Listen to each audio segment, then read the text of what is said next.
آیت الکرسی ایک لمبی آیت، جیسے آیت البر ایک لمبی آیت تھی، اور اس کو حضور نے فرمایا ہے سیدۃ آیات القرآن، پورے قرآن مجید کی آیات کی سردار ہے یہ، اور یہ شرک فی الصفات کے ضمن میں یہ شمشیر قاطع ہے، شمشیر برہان ہے۔ اللہ لا الہ الا ہو الحی القیوم، یہ وہی ہے قل هو اللہ احد اللہ الصمد الحی، اللہ زندہ ہے، لیکن اس کی زندگی کو اپنی زندگی پر قیاس نہ کر۔ تمہیں خوراک کی احتیاج ہے، اسے کوئی ضرورت نہیں۔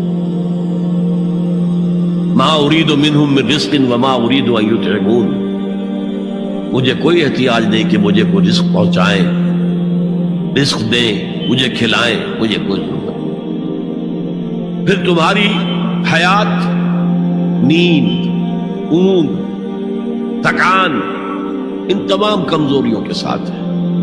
وہ الحی ہے، اپنی ذات میں خود زندہ ہے، حیات اس کی ذاتی ہے، کسی اور نے عطا نہیں کی ہے۔ ہماری تو مستعار ہے، عمر دراز مانگ کے لائے تھے 4 دن، 2 آرزو میں کٹ گئے، 2 انتظار میں۔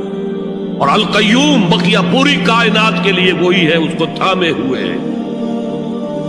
لا تاخذہ سنۃ ولا نوم، الحی، حیات کامل، کہ اس کو نہ نیند آتی ہے نہ اونگ آتی ہے۔ لہ ما فی السماوات و ما فی الارض، آسمان اور زمین میں جو کچھ ہے اسی کی ملکیت ہے۔ تم کسٹوڈینز ہو، تم امین ہو، ای امانت چند روزہ نزد ماست، در حقیقت مالک شے ہر شے خداست، یہاں تک کہ یہ میرا جسم بھی میرے پاس امانت ہے۔ میں کون ہوں؟ میری خودی، میری انا، میری روح جو پوزیس کرتی ہے اس بدن کو، لیکن یہ پوزیشن ملکیت کا نہیں ہے، امانت کا ہے۔ یہ امانت، یہ ہاتھ بھی امانت ہے، میری زبان بھی امانت ہے، میری آنکھیں بھی امانت ہے۔ من ذا الذی یشفع عندہ الا باذنہ، یہ یہاں پر انداز بڑا پرجلال، کون ہے وہ جو شفاعت کر سکے اس کے دربار میں مگر اس کے اذن سے۔ کسی کا ذاتی، کسی کا زور، کسی کا اختیار نہیں ہے کہ جس کی بنا پر وہ شفاعت کرے، ہاں اللہ کے اذن سے۔ اور دوسری جگہ پر آتا ہے جس کے لیے وہ چاہے گا اور جس کو اجازت دے گا،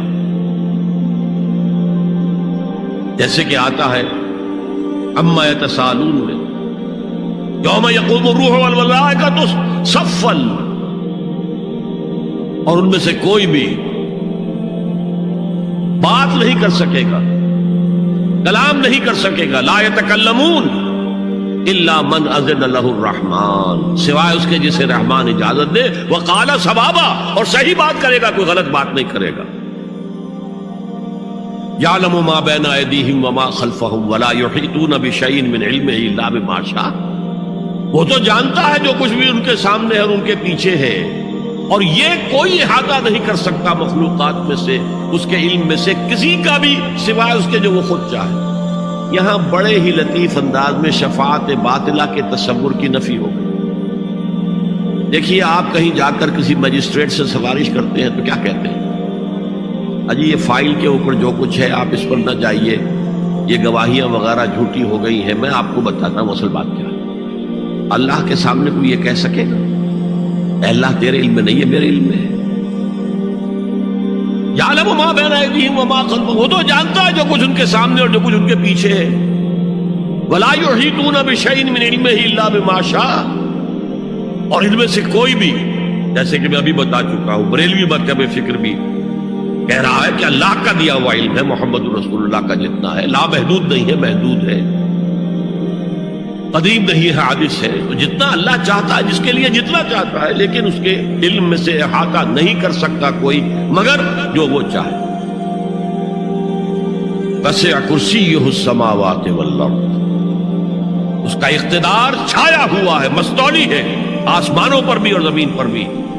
ولا یؤودہ حفظہما، اور اسے عاجز نہیں کر سکتی ان دونوں کی حفاظت۔ قیوم وہی ہے، صمد وہی ہے، لیکن اس سے کوئی تکان تاری نہیں ہوتی، عاجز نہیں ہوتی۔ یہ اصل میں نفی ہے جو تورات حافظے سے مرتب کی گئی تھی، 587 میں نبوکڈنضر کا جو حملہ ہوا تھا اس میں اصل تورات گم ہو گئی. اس وقت سے آج تک وہ اصل تورات ان کے پاس نہیں. پیریڈ آف کیپٹیوٹی سے واپس آئے ہیں بیت المقدس میں سائرس کے لطف و کرم کی وجہ سے, ذوالقرنین کے لطف و کرم کی وجہ سے. پھر یادداشتوں سے لوگوں نے وہ تورات مرتب کی ہے, تو اس میں انسانی فکر شامل ہو گیا. لہذا وہاں یہ لکھا ہے اللہ نے 6 دنوں میں آسمان اور زمین پیدا کیے اور 7ویں دن آرام کیا, یعنی کوئی تکان لائق ہو گئی. قرآن نے کہا, اللہ تعالیٰ نے فرمایا سورہ قاف میں, وَلَقَدْ خَلَقْنَا السَّمَاوَاتِ وَالْأَرْضَ وَمَا بَيْنَهُمَا فِي 6 أَيَّامٍ وَمَا مَسَّنَا مِن لُغُوبٍ.